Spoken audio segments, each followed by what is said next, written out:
Viva! Começa agora o debate da semana na TSF Madeira e Rádio Praia, hoje com Miguel Silva Gouveia e Joaquim Sousa. Há uma cadeira vazia neste estúdio, a de Pedro Coelho, que se encontra em Lisboa, em trabalhos parlamentares e com viagem marcada logo de seguida para a Madeira, pelo que a ausência está mais do que justificada. Hoje vamos discutir a proposta do Orçamento do Estado para 2025, que está a dominar a agenda mediática nacional. E ainda vamos falar sobre a Operação Ab Início, que esta semana também conheceu novos desenvolvimentos. Antes de avançarmos para os temas principais, como é habitual neste debate, pedia a cada um dos nossos convidados que atirasse para cima da mesa a frase da semana que seja suscetível de merecer reparo, alerta ou comentário. E começo por si, Joaquim Sousa. Olá, Ruben, bom dia. Celso, bom dia ao vasto auditório da TSF. Começo esta intervenção antes da frase por dar os parabéns ao Diário, que hoje exatamente faz 148 anos e que é uma marca na nossa vida diária e também já o foi dos nossos antepassados. Também nesta que é a nossa primeira edição, embora não seja a primeira edição do programa, que começou a semana passada com os senadores, não é? Agradecer à TSF a dar continuidade a este painel e que é sempre um orgulho colaborar com esta casa. Mandar um abraço para o Pedro em trabalhos parlamentares, num orçamento que sai, não sai, vamos falar dele mais à frente. Uh, e, naturalmente, ao Celso, ao Ricardo e ao Miguel que estão aqui. Bom dia e um bom ano. A minha frase, de tantas que poderiam ser, tem muito a ver com aquilo que é a liberdade de imprensa, com o jornalismo e com algum nervosismo entre os atores políticos. Luís Montenegro, que até esta semana tinha tido uma postura muito assertiva na maneira como comunicava, tem tido uma semana que não tem sido fácil, e já lá vamos às mentiras do Twitter, agora rede social X, quando disse numa conferência de imprensa: uma das coisas que mais me impressiona hoje é estar com 6 ou 7 câmaras à minha frente e ter os jornalistas a fazerem perguntas sobre determinado acontecimento e ver que a maior parte tem um auricular no qual estão a superar a pergunta que devem fazer. O Luís Montenegro mostra claramente que está nervoso com a situação do Orçamento de Estado, dando fé às palavras de Ventura, pelos vistos negociou o não é não e outras linhas vermelhas teria pelo caminho, e por isso mesmo, se calhar, eventualmente, pode ter alguma vontade de silenciar aqueles que não devem ser silenciados, perdão, porque permitem exatamente o escrutínio democrático, são os jornalistas. Muito mal Luís Montenegro, neste campo, a querer condicionar a liberdade dos jornalistas e o direito dos cidadãos de serem informados. Antes de partirmos para a sua frase, Miguel, não sei se merece algum comentário esta questão que o Joaquim Sousa nos traz. Sim, Ruben, também gostaria de fazer uns cumprimentos iniciais nesta que para mim será a oitava temporada deste debate da semana aqui na TSF em dia de aniversário, obviamente não poderia deixar de passar em claro este dia para todos os profissionais do Diário de Notícias, do Grupo Diário de Notícias, dar os parabéns. Levam 100 anos à minha frente, mas caminhamos todos para um futuro que se quer mais próspero e sustentável. Cumprimentar, obviamente, o Joaquim e o Celso e todos aqueles que nos ouvem. Lamentar, mas a compreensível ausência do Pedro, até porque, sendo um dos regulares deste programa, temos todos memória da forma como abordou o orçamento deste ano, que foi aprovado no ano passado, e teremos a oportunidade de falar, e gostaria de poder confrontá-lo com algumas das suas palavras em relação ao orçamento do ano passado, mas teremos a oportunidade, com certeza, noutras edições. Sobre esta frase de Luís Montenegro, é preciso, contextualizando que, na verdade, aquilo que estava a ser discutido ou apresentado quando foram proferidas estas afirmações foi um programa de apoio à comunicação social, onde tem algumas boas medidas, é preciso reconhecê-lo. O facto das assinaturas poderem serem atribuídas a estudantes, de todos os cidadãos poderem ter uma comparticipação das assinaturas de jornais, parece uma medida bastante positiva na evolução, naquela que se quer uma comunicação social forte e bastante interventiva na forma como são analisados os poderes, não só o poder político, mas todos os poderes. Aquilo que a frase que foi aqui dita pelo Joaquim é claramente um momento infeliz, para não dizer se calhar um reflexo daquilo que é verdadeiramente o estado de alma da direita portuguesa, materializada no seu primeiro-ministro, no primeiro-ministro Luís Montenegro, que é a desejar uma comunicação social tranquila, menos ofegante, que faça menos perguntas. No fundo, quer amansar a comunicação social, quando a comunicação social desempenha um papel fundamental num Estado de direito democrático e esperemos que não seja comprada nem amedrontada por estas palavras de Luís Montenegro.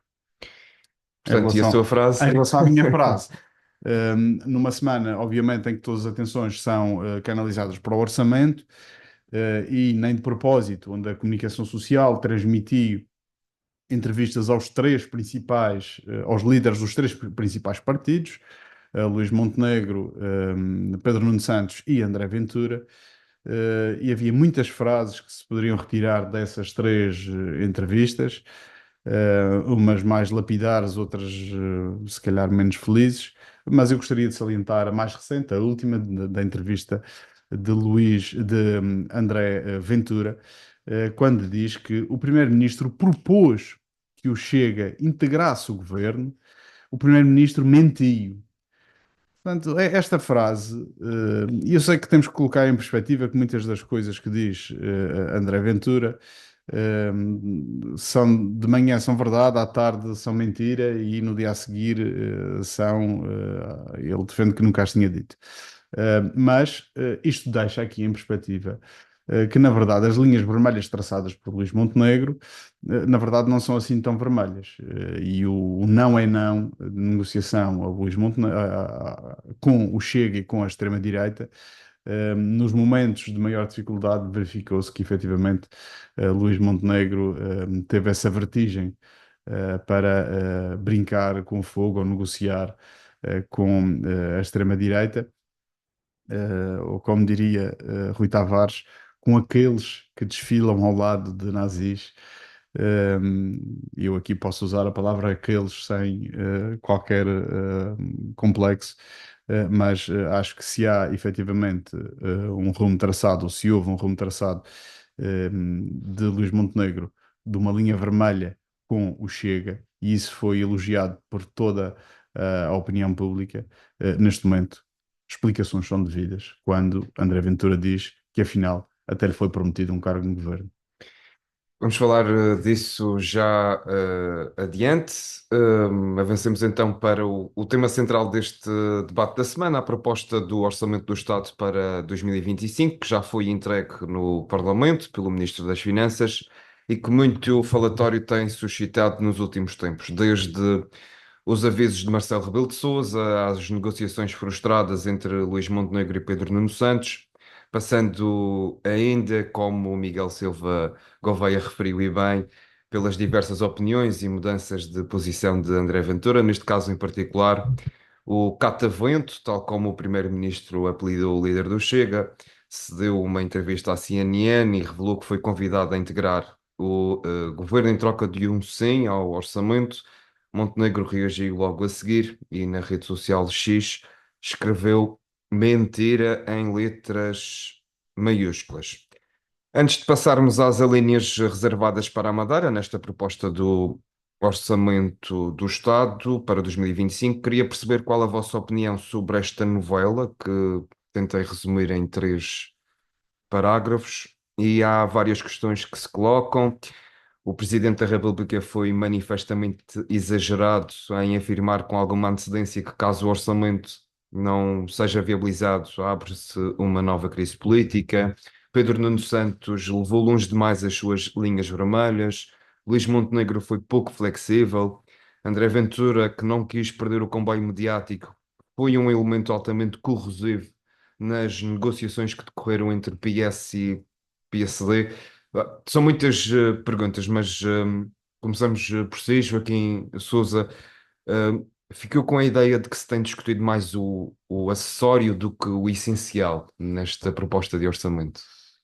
Sim, manifestamente temos aqui um tempo onde a política e a causa pública estão dissociados. Indo aos atores políticos e não fazendo fé, não quero fazer na capa de hoje do tal e qual que o Presidente da República até lhe dá jeito numa crise política para afastar o caso das gêmeas. Temos aqui Pedro Nuno Santos, que mostrou alguma ingenuidade na maneira como entrou numa negociação da qual não tinha grande margem de sair sem o ónus da culpa. E Alexandre Leitão disse-o muito bem recentemente, quando veio dizer, atenção, que o Partido Socialista lidera a oposição, não tem a obrigação de aprovar o orçamento do PSD, ainda que tenha o mesmo número de deputados que o PSD. Mas quem governa é o PSD. Por outro lado, Luís Montenegro, que estava a ser hábil nas negociações, dando a ideia que cedia aquilo que eram as pretensões do Partido Socialista e que certamente fazia confusão que o Partido Socialista não aprovasse um orçamento por uma diferença tão pouca, quando as linhas vermelhas do Partido Socialista estavam já esbatidas. Aparece André Ventura a dizer que afinal foi convidado para ir para o governo em cargos de ministros e que tinha negociado secretamente com Luís Montenegro. Que levou uma resposta impetuosa de Luís Montenegro a dizer que era tudo mentira e, como o Ruben disse bem, em letras maiúsculas na rede social X. Temos aqui um problema de comunicação, mas também temos um problema, se calhar, de alguma verdade. Porque se calhar todos nos lembramos do ministro Joaquim Miranda Sarmento vir dizer relativamente às contas públicas que não eram aquelas que o ministro Medina tinha apresentado e que as contas não estavam assim tão boas, mas afinal veio apresentar um orçamento com 0,3% de superávit. Das duas, uma. Ou aquilo que Joaquim Miranda Sarmento disse há uns meses não era verdade, ou então Joaquim Miranda Sarmento e os seus secretários de Estado encontraram petróleo, eventualmente, nos jardins de São Bento. Portanto, em que é que ficamos? E é isto que tira a credibilidade a um governo, que, em minha singela opinião, até estava a comunicar muito bem. Estava a apresentar, estava a tomar medidas, estava a resolver problemas, e que, de repente, deixa-se enliar num orçamento apresentado com pouco respeito para com os jornalistas, pelo Ministro das Finanças, portanto, Joaquim Miranda Sarmento, em que permitiu pouquíssimas perguntas, não permitiu que os jornalistas fizessem as perguntas, ou seja, parecia que queria esconder alguma coisa. E por um primeiro-ministro que vai dar uma entrevista, e permitam-me aqui, por respeito pelos jornalistas, a uma não jornalista, com todo o respeito que eu tenho pela senhora em questão, efetivamente não tem carteira de jornalista, segundo o Sindicato de Jornalistas e o Código Deontológico, as entrevistas têm que jornalistas são feitas por jornalistas, e depois vai efetivamente ainda ter uma resposta perante uma situação de grande importância para o país, parece de miúdos, em que vem para as redes sociais chamar mentiroso, dizer que é mentira aquilo que o líder do Chega acaba de dizer na televisão. Miguel, daquilo que fui observando, o que é que lhe apraz dizer sobre todos estes acontecimentos? Bom, na verdade, eu acho que novela é efetivamente o termo mais apropriado para aquilo que se passou ou que está ainda em curso, que ainda não acabou. Venezuelana. Venezuelana, mexicana, não sei. Também não quero estar aqui a ofender os produtores de novelas e de conteúdos que não têm nada a ver com aquilo que se tem passado em Portugal. Porque, em primeiro lugar, é preciso, se calhar, ver as condições iniciais deste orçamento. É um orçamento que contempla um conjunto de medidas, ou qualquer orçamento, mas este também, um conjunto de medidas do passado, compromissos que foram assumidos durante os primeiros meses deste ano, que têm que têm efeitos e aplicação plurianual, e vemos isso, por exemplo, com as novas tabelas do IRS, com as progressões na carreira de várias atividades e vários profissionais da administração pública. que começou a ser negociado com o governo de António Costa e continuou essa negociação já com este governo, com algumas medidas que estavam pensadas e que foram até aprovadas no Parlamento, como foi aqui referido, sob forte contestação por parte do PSD e do ministro do PSD, que dizia que era impossível, que tinham levado todo o sustento orçamental. Bom, na verdade, aquilo que se verifica é que o sustento orçamental continua lá. O próprio orçamento prevê um excedente de 0,2%. O orçamento, eh, em termos, em termos fiscais, é um orçamento praticamente em linha com aquilo que era o ano passado, porque expurgando as alterações de IRS que acabaram por não ser vertidas, porque pelos vistos serão discutidas numa lógica subsequente ao documento do orçamento. Aquilo que lá está contempla praticamente as mesmas medidas que já António Costa tinha no seu orçamento. No fundo, houve uma tentativa do Partido Social Democrata de esterilizar o orçamento ao máximo, retirando-lhe qualquer carga que pudesse levar aqui à contestação. Isto, obviamente, tem um mérito, ou pode ter o mérito de conseguir vincular ao orçamento muitos dos socialistas e daqueles que se revêem na política que vinha sendo seguida pelo Partido Socialista, mas, obviamente, esvazia o orçamento do conteúdo ideológico que pode vir a ser mau, pode criar dificuldades para o próprio Luís Montenegro. Agora, isto é, de um ponto de vista técnico, aquilo que se verificou no orçamento. De um ponto de vista público, eu acho que o orçamento nunca deveria ser discutido na praça pública nos termos em que foi. Nunca, de forma alguma. O orçamento é um instrumento previsional de gestão, de gestão orçamental de um ano, de gestão económica. Mas o facto de um orçamento não ser aprovado não é o fim do mundo. Na Câmara do Funchal nós tivemos 2 anos sem orçamento aprovado e continuar 2 anos em pandemia e ainda assim o Funchal não parou, conseguimos dar respostas às necessidades da população e ultrapassar também com o contributo da Câmara Municipal do Funchal a pandemia sem problemas de maior. Aquilo que se verificou foi toda a gente a opinar sobre o orçamento, pressões de todas as partes para que fosse aprovado o orçamento, até de pessoas que deveriam ter a responsabilidade de ter alguma separação com as opções políticas. Refere-se a Marcelo Rebelo de Sousa. Não, Marcelo Rebelo de Sousa também, mas quando se vê pessoas da área da justiça a dar opiniões de que deveria ser o orçamento aprovado, quando vemos pessoas ligadas à igreja a dar opiniões, o que aliás até já vimos na região. Muito recentemente, sim. Eu acho isto quase que estamos a tornar a discussão do orçamento quase numa futebolização de instrumentos de gestão do próprio Estado. E obviamente, um documento tão importante como um orçamento não deve ficar refém de estados de alma ou de opiniões deste ou daquele. Só para dar um exemplo, porque isto é promovido até pelo próprio governo.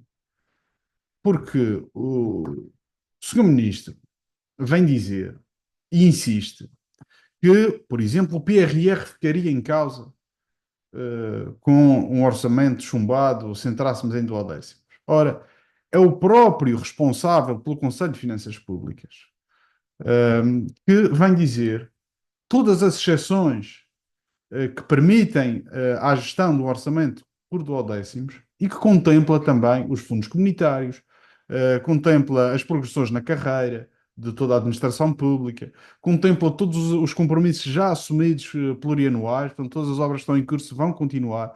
Portanto, vai esvaziar um pouco este discurso político que tenta criar aqui um sentido de urgência e alguma fatalidade, alguma preocupação pública. e torna, ou vem deitar alguma água na fervura, isto do ponto de vista técnico, demonstrando que os instrumentos existem e há soluções. A democracia apresenta sempre soluções para tudo. Portanto, eu espero que rapidamente se consiga, pelo menos, levar o orçamento à votação e que se comece a falar efetivamente daquelas que são as medidas que farão a diferença no orçamento ou na vida dos portugueses, porque neste momento aquilo que está em cima da mesa não é a vida dos portugueses, é a sobrevivência de um governo de direita que, pelos vistos, quando a coisa começa a aquecer, não tem problema nenhum de se virar para a extrema-direita. Joaquim Sousa, este orçamento, ou a viabilização deste orçamento, esbarra um pouco na intransigência de Pedro Nuno Santos, na sua opinião? Bem, se a coisa que me parece é que Pedro Nuno não terá sido intransigente. Aliás, vem às negociações e se calhar ficou a saber de alguma coisa que nós não sabemos e é importante não saibamos.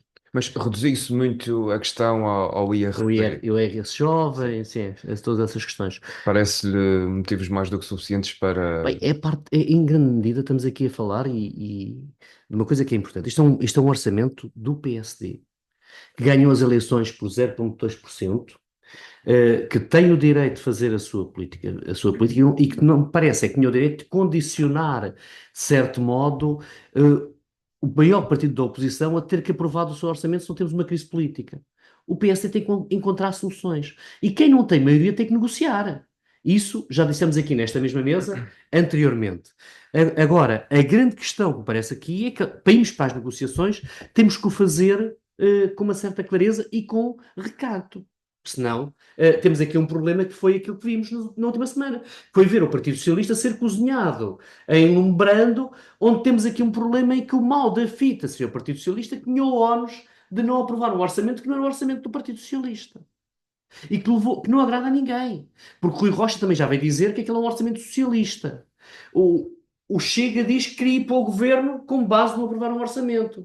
E Pedro Nuno, mesmo dentro do seu grupo parlamentar, tem aqueles que querem aprovar o orçamento e aqueles que querem ficar fiéis à sua matriz, porque o Partido Socialista é um partido de poder.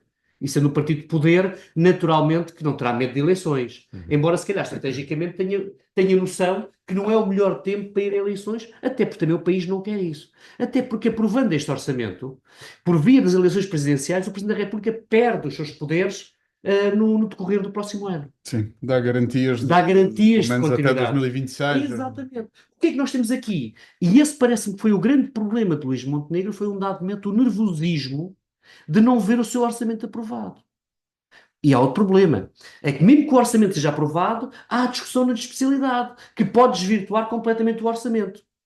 E o que tivemos aqui foi um condicionamento de Pedro Nuno Santos, que acaba por conseguir sair nos pingos da chuva graças à intervenção de André Ventura, que vem desviar as atenções com a entrevista que dá ontem e com aquilo que implica que é a resposta de Luís Montenegro. Temos aqui, efetivamente, uma situação de governo do país. Este é um dos principais instrumentos do país, que é o Orçamento de Estado, a ser gerido quase como, eu não ia a questão da telenovela, mas claramente nas redes sociais, em que procuramos condicionar. Por isso que eu dizia, parece um debate de um jogo de futebol, com antecipação, com hoje, aqueles programas esportivos onde toda a gente dá a sua opinião, dá o seu bitite e entrar este. E isto não pode ser. E aquilo que foi o papel que o governo teve até agora, de alguma estabilidade e capacidade de gestão, nesta rábula do orçamento, acaba por pintar completamente a manta e perder alguma ideia de credibilidade que tinha conquistado nestes últimos meses.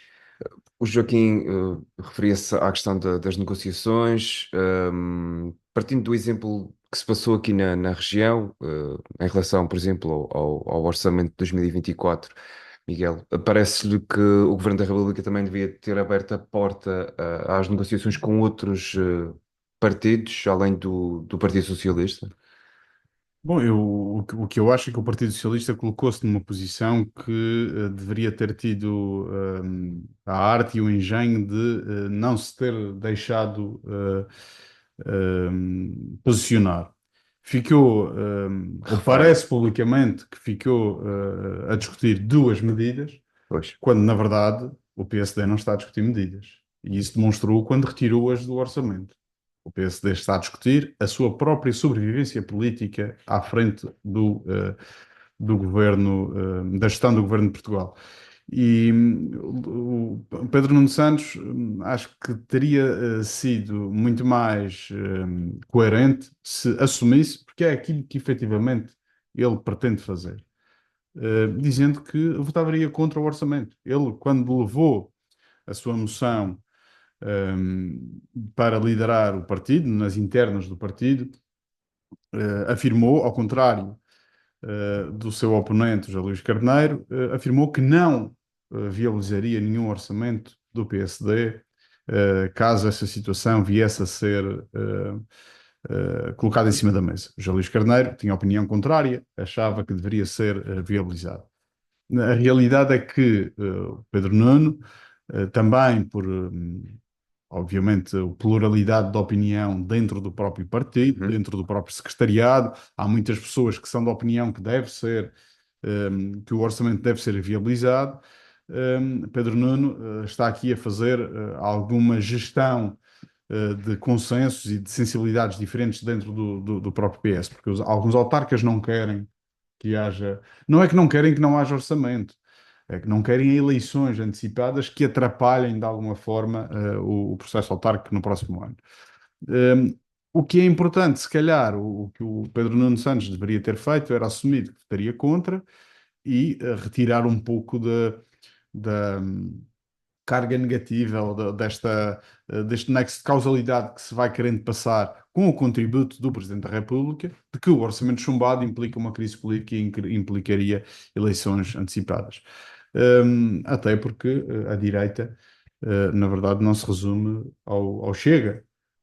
A direita tem a Iniciativa Liberal, tem o próprio PAN já se manifestou disponível para negociar o orçamento, o LIVRE demonstrou-se disponível para negociar o orçamento. Portanto, não há aqui uma inevitabilidade do Partido Socialista. E mesmo que houvesse, o Pedro Nuno, nesta fase, até poderia, de alguma forma, garantir só ao Luís Montenegro as abstenções necessárias exclusivamente para que o orçamento fosse viabilizado com os restantes votos da direita, excluindo o Chega. Tive a fazer as contas e acho que bastaria que o PS votasse, ou que 25 deputados do PS votassem contra e os demais se abstivessem, aí obrigaria Luís Montenegro a fazer uma negociação efetivamente à direita e retiraria o ónus do PS de não criar condições para que o PSD aprovasse o seu orçamento, sabendo que isto muitas vezes é fácil de dizer e estar aqui a conjecturar e a teorizar, mas na prática, em termos orçamentais, são votados em bloco, mas esta seria uma alternativa que Pedro Nuno poderia ter em carteira. Muito bem. Esta proposta do Orçamento do Estado para 2025 prevê uma diminuição na ordem dos 30 milhões de euros em relação ao Orçamento de 2024 para a região e ficam por resolver vários dossiês pendentes, como eram reivindicações do PSD Madeira e foram inclusive bandeiras do partido nas últimas legislativas, como é o caso do novo regime da Zona Franca ou os subsistemas de saúde. Acontece que esta redução do Fundo de Coesão também se deve em parte ao aumento do PIB regional, algo que está previsto na atual Lei das Finanças Regionais. Joaquim, isto pode ser sinal, a redução desta verba, pode ser sinal de que com PS ou PSD nos comandos do país, a Madeira vai continuar a padecer dos mesmos problemas. Bem, os problemas decorrem da lei de finanças regionais. Portanto, há aqui uma redução, exatamente em função do PIB. A diferença é a postura do PSD perante essa mesma redução. Porque se estivéssemos na presença de um governo do Partido Socialista, certamente que o PSD estaria todo esganiçado, entre aspas, a dizer que era a perseguição, estamos a ser prejudicados, é o governo da República sempre contra nós, ou seja, aquela dialética cangaceira que por vezes assistimos de eles e nós. Isto também representa outra coisa, nessa questão das questões de interesse regional, como disse bem, dos sistemas de saúde, dos projetos que podem ser comparticipados e que podem entrar no interesse nacional, que é a grande dificuldade que hoje este governo do PSD Madeira tem de falar com o governo do PSD nacional a nível do interesse de todos nós. E esse é um problema desta guerrilha permanente aliás, Miguel Albuquerque chegou ao poder, tem mantido. Porque se havia uma coisa que Jardim de algum modo ainda ia conseguindo fazer, era ter secretários diplomatas e ele próprio fazia algum tipo de intervenção diplomático quando achava que tinha essa necessidade. Miguel Albuquerque não consegue fazer. Objetivamente, ficou muito mal a Miguel Albuquerque dizer que não queria que o Presidente da República quanto à questão dos incêndios. Ficou muito mal a Miguel Albuquerque o distrato que dá aos membros do seu próprio partido que na República estão no governo. E nós hoje pagamos também por todas essas questões de falta de sentido ético de Estado que o nosso governo infelizmente tem tido. E tem tido em vários órgãos, porque não é de esconder para ninguém. Vamos ter este fim de semana um congresso, ou teremos perto um congresso do PSD. Uhum. Vamos ver qual é que é a reação do próprio PSD à presença dos elementos do PSD Madeira, que manifestamente não estão nas boas graças do PSD Nacional. E isso nota-se neste orçamento. Portanto, o PSD Madeira não negociou.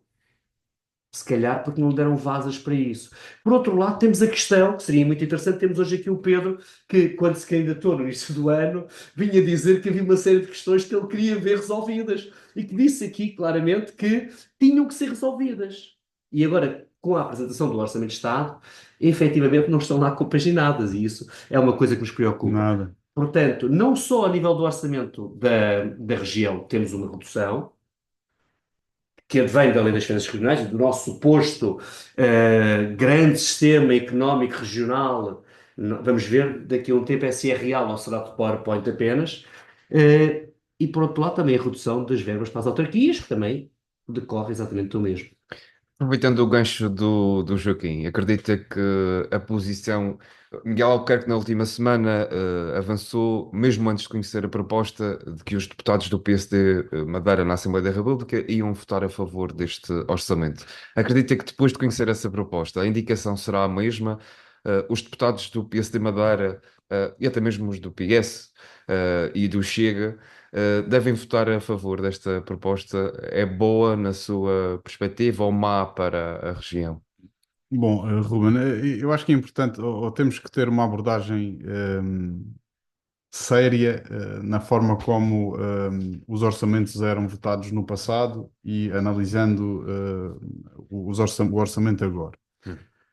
De facto, aquilo que está neste momento em causa com as transferências para a região é a aplicação da Lei das Finanças Regionais, de acordo com todas as variáveis na equação, entre as quais o PIB regional portanto, desempenha ali uma das variáveis, e tendo subido, há necessidade de menor, de acordo com a fórmula, há a redução das transferências do Orçamento de Estado.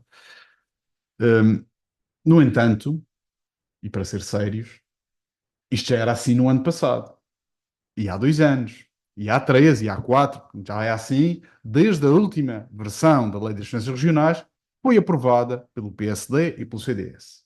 E é bom lembrar isto. 2014? Em 2015. 2015. E na altura, também um governo, PSD, CDS, na República. Exatamente. E então vamos analisar quais foram as justificações que o atual presidente do governo, mas na qualidade de líder do PSD Madeira, disse para os seus deputados na Assembleia da República votarem contra os últimos orçamentos. Um dos argumentos foi o Centro Internacional de Negócios da Madeira não estar contemplado no orçamento, nem estar prevista o regime de exceção, o prolongamento do regime de exceção. Ora, este ano, nem uma palavra sobre o Centro Internacional de Negócios está no programa, na proposta de orçamento. Não ouvimos até agora qualquer reparo por parte do Presidente do Governo. Outra situação, as questões do subsídio de mobilidade e da intenção que foi aprovada aqui pela Assembleia Legislativa Regional de que os madeirenses só paguem os 86 euros. Não paguem, não adiantem. Ora, na verdade, este orçamento não tem nenhuma alteração a esse regime.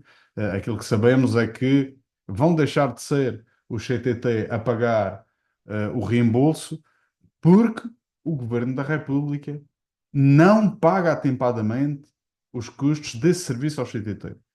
Não foi uma intenção de melhorar o modelo por parte do Governo da República, foi os CTT que denunciaram o contrato por incumprimento da lei, ou de incumprimento do O Estado pagamento. ser mau pagador. Sim, posso dizer assim, ou até pelo menos não cumpra com os compromissos que foram assumidos dentro do tempo.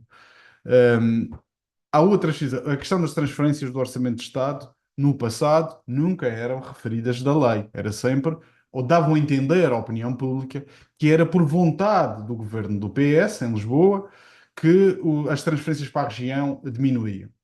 E havia muitas vezes a comparação com os Açores também. Havia a comparação. Ora, compare-se agora com os Açores. 40 milhões de Os Açores diferença. vão ter um reforço nas transferências do Orçamento de Estado e a Madeira um decréscimo. Se formos olhar, dá a entender que o PSD a nível nacional castiga a Madeira. Mas eu concordo com o Joaquim quando refere que as linhas de diálogo e de comunicação entre o PSD regional e o PSD nacional estão muito degradadas. Muito também pela forma como aqui na Madeira tem sido articulado com o PSD nacional as questões dos casos que têm aqui julgados ou que estão aqui a acontecer na Madeira. E se me permite, eu até tinha uma das frases que tinha escolhido e pensado para dizer, foi uma frase que o Luís Montenegro disse há precisamente 2 anos, em 2022, ainda líder da oposição, ou recentemente chegado à liderança do PSD nacional, em que dizia sobre o governo de António Costa que há um acumular de casos de descoordenação, de dúvidas que envolveram o governo nos últimos meses, que contribuem para degradar o ambiente político. Esta era a posição de Luís Montenegro para com o governo de António Costa. Ora, o mesmo poderia ser aplicado quase ipsis verbis ao governo regional neste momento, e se Montenegro se mantém fiel ao seu pensamento, com certeza que também degrada aqui o ambiente político entre o PSD nacional e o PSD regional, porque sabemos que as relações também não são as melhores e também, por maioria de razão, pagam os madeirenses por esse mal-estar nas relações. Joguem é o reflexo de Montenegro e Albuquerque estarem de costas voltadas. É o reflexo de Montenegro, a um dado momento, querer trazer uma ideia de moralização da vida política, eventualmente antes de e não sabia daquilo que ia acontecer. Porque enquanto foi olhar para o outro é fácil. O problema é quando temos que olhar para nós, temos os problemas dentro de nós. Não nos vamos esquecer que António Costa, com uma grande dignidade ética republicana, demitiu-se por causa de uma frase. E onde Montenegro veio dizer que tinha que o fazer porque os cargos públicos tinham que estar acima de qualquer suspeita. E, efetivamente, dentro do PSD Nacional hoje, há uma grande suspeita que este acumular de casos da Madeira é aquela ideia de queremos distância e não há formas de negociar. E esse é um problema que pagamos nós. Porquê? Porque, efetivamente, Luís Montenegro, em relação a essa situação, ele veio dizer que não podia fazer nada em relação ao PSD Madeira porque havia autonomia do PSD Madeira, portanto ele não poderia ser ele a escolher. Agora, claramente afastou-se de Miguel Albuquerque e hoje nota-se, por aquilo que se vê publicamente, que não há ligações entre o governo regional e o governo nacional. E isso é um problema, porque chegamos às situações do orçamento e o que é que acontece? Acontece esta situação em que nós chegamos lá e daquilo que são os interesses, eu podia acrescentar aqueles que o Miguel disse, por exemplo, a questão dos subsistemas sociais de saúde, a suposta a dívida que existe. Sim. Reparem, estamos a falar de governos... 64 milhões de euros, segundo o secretário regional das Finanças. É maior que a redução que vamos ter. Portanto, e estas são pequenas coisas para o Governo da República. Mas a ideia que dá é que o Governo da República não quer estar associado a todos os problemas que têm estado ligados ao financiamento da universidade, também era outro tudo aquilo que aí por terra. Deixou-se de falar do PSD Madeira. Garantido está o financiamento do hospital. Sim, que Pedro Fino veio dizer que era suposto que viesse a ter uma escorregadela, não é? Vamos ver depois Não o financiamento, não mas o financiamento, valor o o valor valor da obra, porque o financiamento já tinha sido já tinha sido acautelado até calculado pelo Uma governador tranche, anterior. para ser mais Agora, a correto, é uma questão das tranches é para a construção do depois o novo equipado hospital. que implica lá obrigatoriamente negociações entre ambos os Uhum, governos. uhum. E repito, o que é que nos interessará a nós ter um hospital se não estiver mesmo bem equipado e atualizado? Portanto, aqui as vias de comunicação têm que estar abertas entre os diferentes governos. Dá-me a ideia que a maneira como Miguel Albuquerque tem destratado as figuras de Estado, estamos a falar, o último caso com o Presidente da República não faz sentido nenhum, é o Presidente da República, e por mais que possamos concordar ou discordar daquilo que é a ação de Marcelo Rebelo de Sousa, o mesmo tem a dignidade que merece e que devia merecer, Sim, e deves concretizar que Miguel Albuquerque disse que o Presidente da República não vinha para aqui fazer nada. exatamente, não ia para cá fazer nada. Isto aqui, obviamente, que causa anticorpos. Pois. E hoje, ao contrário do que tínhamos no passado, realmente a ideia que dá é que somos párias perante a ação dos nossos governos perante a República. E vamos falar disso a seguir, não é? Com esta, Bom, mais um capítulo. um tom crispado, mas para fecharmos este tópico na qualidade de autarca, Miguel Silva Gouveia, as transferências para os municípios ascendem aos 105 milhões de euros, mais 8 milhões e meio de euros em relação a 2024, mas a autarquia do Funchal, segundo consta no orçamento, é a única da região que vai receber menos. Ahm, Haverá alguma razão para isso acontecer? Consegue apontar um motivo? Não, neste momento ainda não vi as transferências comparadas com os anos anteriores, mas sei que efetivamente naquela que é a opção dos municípios poderem ter participação, por exemplo, no IRS, isso não é algo que compete ao Governo da República decidir, compete aos municípios decidir.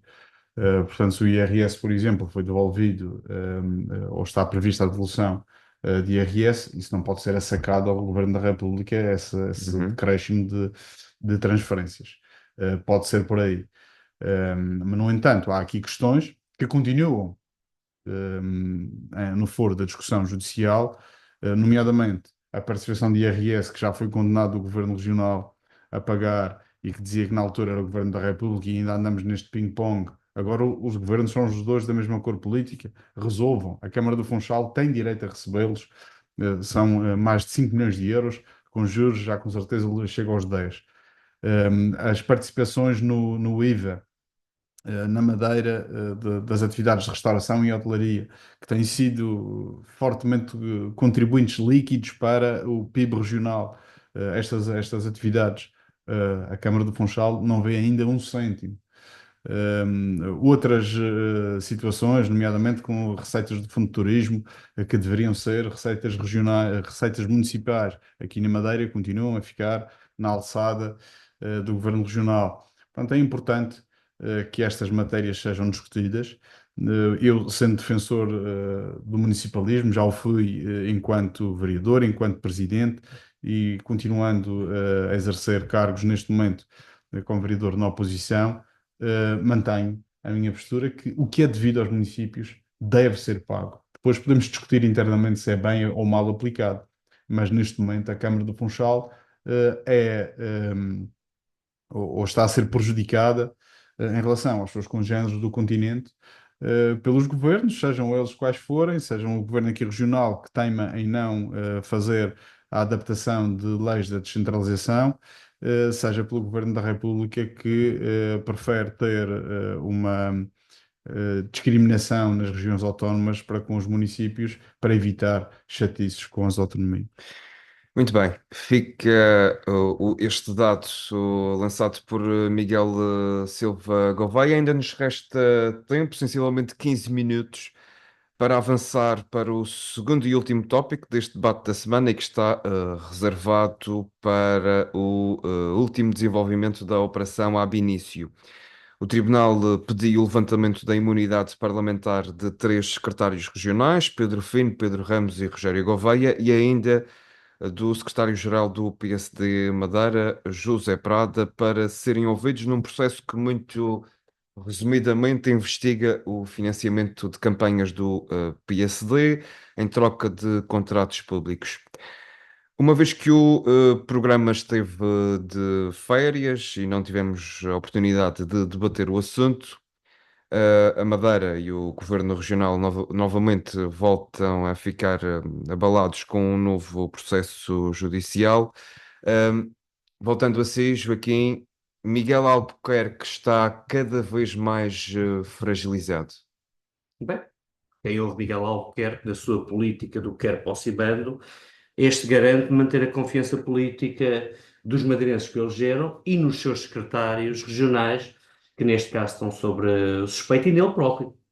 Porque temos aqui, repare, desde o início do ano, atentado ao Estado de Direito, recebimento indevido de vantagem, corrupção passiva, corrupção ativa, participação económica no negócio, abuso de poder, tráfico de influências.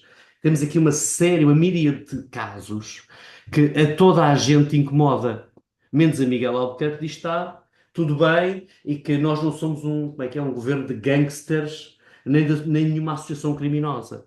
Uh, Esta nova evolução vem trazer aquilo que em surdina algumas pessoas diziam, não é?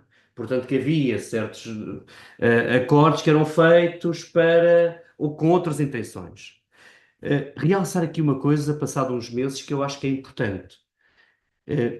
O antigo Presidente da Câmara Municipal do Funchal, Pedro Calado, perante estas situações todas e perante aquilo que passou, saiu, afastou-se, deixou a justiça correr. Miguel Albuquerque, ao contrário do que tinha dito quando da situação de António Costa, mantém-se como lapa agarrada completamente e nem sequer põe a hipótese de refletir sobre todas estas situações que achincalham aquilo que é a imagem dos madeirenses a nível nacional. E que aquela que era a ideia que nós tínhamos, em que a autonomia é algo que é fundamental e que é necessário. Se calhar alguns começam a pôr em causa que, epá, se calhar a autonomia também tem alguns problemas que têm que se resolver. Faz-nos lembrar aquela ideia do George Orwell, não é? Quem é que vigia, quem vigia, porque realmente não podemos ter aqui uma situação onde para mim tudo e para os outros nada. Eu recordei aqui nesta mesa, ainda na sessão anterior, que dá-me a ideia hoje que Jorge Carvalho é o secretário mais assertivo deste governo. E mantenho, porque a quantidade de pessoas que nesta operação estão indiciadas deve-nos fazer repensar aquilo que é o Estado de Direito, aquilo que é a autonomia, qual é que é o nosso compromisso com o bem comum dos nossos cidadãos. Onde é que está a Rex Pública e esta ética republicana, onde nós hoje temos um governo em que, se calhar, quando se reúne o Conselho de Governo, vão trocando, bem, qual é que eu sou acusado e que eu não sou acusado hoje. E atenção, que não está aqui em causa a presunção de inocência, está aqui em causa a defesa da imagem da causa pública, da coisa pública. E acho que aí, esta última fase da operação, onde envolve o financiamento das campanhas do partido do governo, realmente devia nos fazer refletir sobre que autonomia é que nós queremos, que, repare, eu se calhar colocava agora sim tudo. Ontem assistimos na Assembleia Legislativa Regional àquela situação de uma deputada aqui a falar e que depois o próprio partido retira. Andamos aqui numa lógica de, eu não queria dizer brincadeira à política, porque isto aqui é a vida de todos nós, é uma coisa séria. Quem nos governa, quem tem uma vida privada, uma vida particular, tem o direito ao seu bom nome. E hoje dá a ideia que quem faz política é quase uma associação de malfeitores. Isso é preocupante. Miguel, o Joaquim falava aqui na questão do Parlamento. Aproveito essa deixa para lhe perguntar se já se justifica a apresentação ou não de uma moção de censura. Hum, Bom, eu acho que não há novidades em relação do ponto de vista político, não há novidades em relação à Madeira como estava antes ou no início deste tomada de posse deste governo. Quando se justifica a moção de censura, isso competirá, obviamente, aos responsáveis que lá estão, ver se mudou alguma coisa, efetivamente, em relação ao Estado ou à aprovação do próprio programa de governo, da moção de rejeição que tem esse efeito, que foi há menos de 6 meses. Portanto, a única alteração que houve é um novo caso judicial porque, pelos vistos, agora os megaprocessos deixaram de acontecer, e passam a existir este tipo de processos mais segmentados, muito mais circunscritos a uma atividade única. Mas aqui parece-me, eu gostava de dizer duas coisas. A primeira, respeitando sempre aquele que é o princípio de presunção de inocência de todos os visados, alguns deles pelos quais eu até nutro simpatia e amizade, e lamento vê-los envolvidos neste tipo de situações, sejam titulares de cargos políticos, sejam até técnicos. A lista é extensa pelas pessoas que foram aqui envolvidas. E espero que, e eu sei, se calhar por ter estado na Câmara também quando tivemos lá umas operações de buscas, não sendo equivalente a esta situação, sei o quão invasivo isto pode ser na vida de uma pessoa e respeito sempre essa presunção de inocência que as pessoas podem ter. Dito isto, a percepção pública daquilo que está a acontecer na classe política da Madeira, e eu tenho andado um pouco pela ilha toda e falo com muitas pessoas, a percepção pública é de uma descredibilização atroz da classe política. Parece que somos todos colocados no mesmo cesto de desonestidade, de malícia, de procura de tirar proveito, em que o espírito de missão não existe, acaba só a existir aqui tipo um pensamento clientelar, e isso é muito perigoso para as regras do Estado de Direito Democrático. É importante credibilizar a política, credibilizar a classe política, e acho que seria aquilo que, por exemplo, fez o meu adversário nas últimas eleições à Câmara do Funchal, que procurou afastar-se para proteger a instituição e poder fazer a sua defesa. Isso seria benéfico se estas pessoas, podendo fazer, o fizessem. Porque, por exemplo, um técnico não pode fazer. Quem depende, um técnico que se vê envolvido num processo destes, um técnico da administração pública regional que é visado num processo destes, não pode dizer, bem, eu vou-me embora para casa enquanto isto, enquanto isto é resolvido, porque depende daquele salário para viver, né? Tem que continuar a fazer o seu trabalho. Mas um titular de um cargo público pode. E podendo fazê-lo, acho que deveria, pelo menos, ponderar essa possibilidade. Porque isto não abona esta sucessão de casos, e parece que há aqui uma novidade deste pedido de levantamento da imunidade parlamentar. Parece que há uma novidade grande porque entrou esse pedido. Na verdade, é uma consequência natural do processo. E se os visados se tivessem antecipado e pedido eles próprios ou a suspensão das suas funções ou o levantamento da imunidade, dava uma forma, era muito mais transparente, era muito mais para a opinião pública. Acho que a própria classe política ficava. Defendiam a causa pública.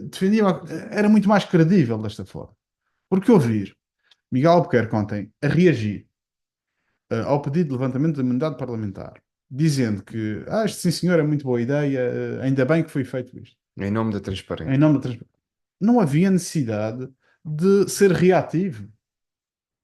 Deviam ter sido a própria iniciativa, os próprios a ter iniciativas. Não há nada a esconder, nós levantamos a imunidade.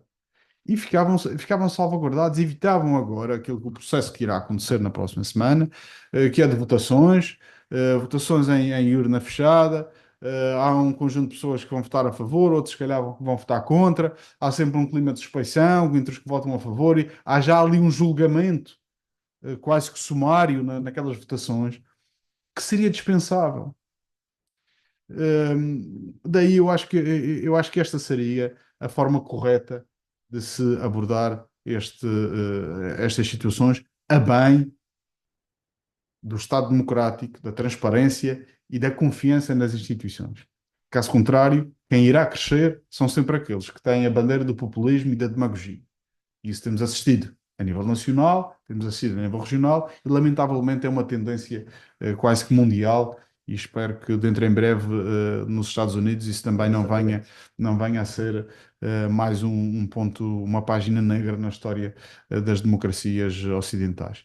Não era isto que eu tinha basicamente para dizer, não, não queria acrescentar muito mais, dizendo só que fica, se isto não for tudo esclarecido e clarificado, se as pessoas não tiverem à vontade e de uma forma transparente, fica sempre um clima de medo e de suspeição na administração pública regional, nos cargos de chefia intermédios, naqueles que dão pareceres, quem assina documentos, quem é gestor de contrato da administração pública. Todos estes, e são mais de 20 mil os trabalhadores, funcionários da administração pública regional, todos eles ficam com um clima de receio, de medo, que não sabem se o que estão a assinar vai ou não ser envolvido num processo, por mais bem fundamentado que esteja, há sempre esse medo. E esse medo é um travão impossível de manter, ou um travão importante para manter a máquina da administração pública a funcionar, que é, no fundo, aquilo que mantém a Madeira a funcionar. Temos ainda 5 minutos e eu tenho ainda também duas questões. Eu pedi que fossem breves, porque acho que importa também perceber a vossa opinião sobre o assunto. Joaquim, justificava-se a detenção no caso da Operação Ab Início, ahm, bastava apenas uma notificação. Bem, os investigadores responsáveis pelo processo, eu percebo a sua Foi pergunta. uma ideia É, defendida por João Navaz, a claro, propósito, compreendo perfeitamente. advogado de Carlos Teles. Agora, a grande questão é, eu já ouvi dizer que, portanto, são figuras públicas, deve-se ter mais recato. Não, eu acho que a lei deve ser, aí eu defendo a ideia da lei deve ser cega. Portanto, deve ser igual para todos. Era preciso todo aquele aparato com armas, com carros celulares, com tudo aquilo. Bem, eventualmente, se é aquilo que está consignado na lei, que se cumpra a lei. Agora, será assim para todos? Porque é que foi? Havia perigo de fuga? Havia perigo de algum tipo Se de... permites aqui sobre isto, posso dizer uma coisa? Nessa semana houve dois julgamentos, houve um julgamento no Tribunal Uma rede no de Palácio da Justiça tráfico de e houve drogas. este caso. Uhum. Nós vimos os elementos deste caso, que são algumas figuras públicas, outros não eram Sim, conhecidos da sim. maior Não parte da todos eram população. conhecidos. Vimos alguns deles algemados a entrar no Palácio da Justiça, com os seus nomes e com as suas profissões e com toda a sua Tudo. vida exposta na comunicação social, e são apenas suspeitos de práticas ilícitas. Outros são acusados de redes de tráfico de droga, que eu acho que é dos maiores flagelos e que provocam danos em tantas famílias desta terra. Nem a Certo. cara se lhes Exatamente. conhece, nem o nome se lhes conhece, e este tipo de tratamento discriminatório não pode ser também caucionado por todos nós, pela sociedade. Porque um político não é menos, não tem menos direitos do que qualquer outro cidadão. E essa é a grande Portanto, questão. e Neste caso, aí concordo realmente há uma que é preciso. discriminação, sem dúvida alguma. Portanto, complementando aquilo que o Miguel estava a dizer, se fosse este o princípio, cumpra-se a lei. Agora, o problema é tudo aquilo que acontece noutras questões. Parece que houve aqui uma ideia de sancionar ainda mais estas pessoas, que são suspeitos de prática de crimes que, pronto, pá, são menos graves, naturalmente, que tráficos de drogas, assassinatos, ameaça à integridade física. Nenhum destas pessoas vinha acusado ou suspeito desse tipo de crimes. Portanto, efetivamente, Isto dá razão a quem diz que o Ministério Público gosta de espetáculo. bem, o Ministério Público neste momento também está debaixo de crise. Agora, que teve mal neste caso específico, esteve. E vamos ser muito práticos. Aliás, já falámos nele aqui hoje.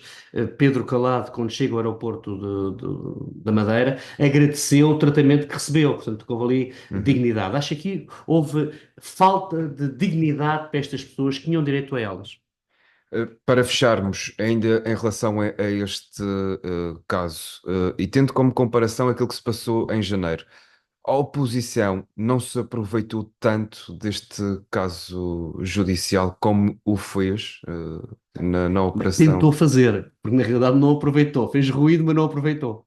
Não, eu não acho que a oposição tenha aproveitado nada. Aliás, os resultados das eleições são disso Percebe? bem demonstrativos, Tentou. não é? Este tipo de Ou situações, retirar dividendos, vá. ou tentativa de retirar Tentativa. dividendos com base nestas situações, acho que sai sempre, é contraproducente e sai em sentido inverso. Porque nenhum político, nenhum, sem exceção, pode dizer eu amanhã não terei uma situação parecida com aquela. Porque, infelizmente, a judicialização da política começou-se a fazer nos últimos anos muito por falta de contrapoderes. E aí a comunicação social tem um papel importante a desempenhar. Porque uma comunicação social forte, interventiva, fazendo investigação e procurando colocar o dedo na ferida, provavelmente evitaria denúncias noutras esferas que acabam por não ter exposição pública, e este é e digo isto de parte a parte, portanto, todos os partidos têm feito. Vejo o Miguel Albuquerque agora muito preocupado com as denúncias anónimas. É bom lembrar que houve muitas denúncias anónimas patrocinadas também pelo partido de Miguel Albuquerque, e eu sei porque Também a vítima fui disso. também vítima Tiveste que responder a enquanto lá elas. estive, e tive que responder a muitas delas. A maior parte delas foram arquivadas, mas sei que isso aconteceu, portanto, não há inocentes a este nível dos anonimatos. Acima de tudo, acho que está a faltar muita qualidade e muita dimensão ética à política. E o que o Miguel está a dizer é bem, porque quando não conseguimos enfrentar os problemas, recorremos às denúncias anónimas, ao diz que disse, à maldicência, e isso é muito mau. Mas eu só para terminar, queria aqui deixar duas questões que, em minha opinião, marcam um bocadinho a situação. Primeiro, um voto de pesar pela morte do Lince no Parlamento Regional. Isto descredibiliza, não, nada contra o Lince, mas Uhum. ontem também caiu um cachorro do terceiro andar, e será que vai haver um voto pesar? E os dois miúdos que morreram na Via Rápida não parece um voto pesar, são menos. Ou seja, esta tentativa popularucha, tentar tirar dividendos de situações que causam algum tipo de burburinho. E depois, no outro sentido, e Miguel foi autarca, faz-me alguma espécie, a quantidade de publicidade política que continua nas nossas ruas, em cartazes que vêm da campanha eleitoral e que são um pouco de. Acho que não fica bem, não é muito bonito, não há necessidade de mantê-lo. Muito bem. Está fechado mais um debate da semana. Miguel Silva Gouveia, Joaquim Sousa, obrigado pela vossa presença. Obrigado. O Obrigado, debate nós. volta na próxima sexta-feira.